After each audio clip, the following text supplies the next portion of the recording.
Ed Diaz here with Bank Home Loans. So the topic of today's video are the 4 quadrants of getting pre-approved by your lender.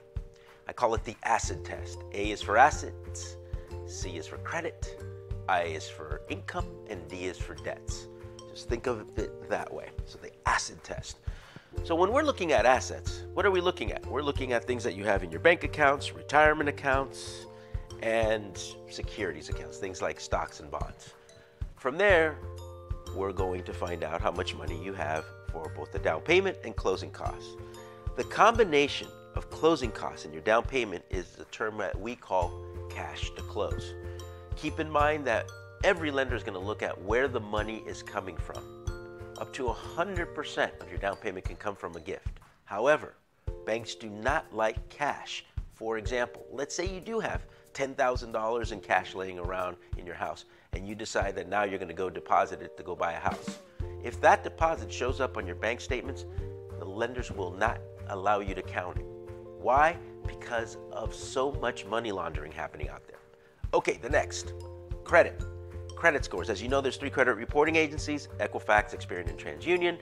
In the mortgage business, we use the middle score. So that means that we eliminate the high score and we eliminate the low, and we use the middle or the median score. Remember that lesson in math? The third area is income. Essentially, you're either self-employed or you work for someone.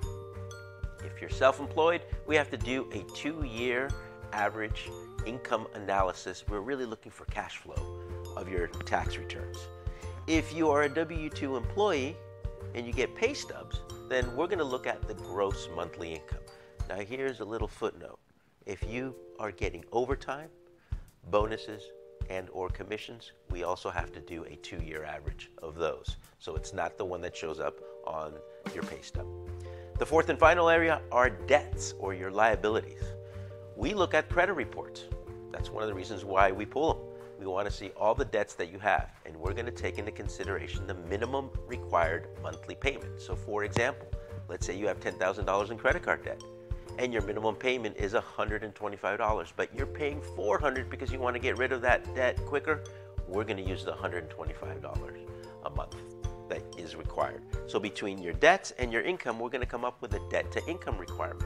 Depending on what loan program you need and are available to you is going to depend on the maximum debt to income that is allowed. So you see, all these little idiosyncrasies come into play whenever you're going to get pre-approved. If you have any questions, of course,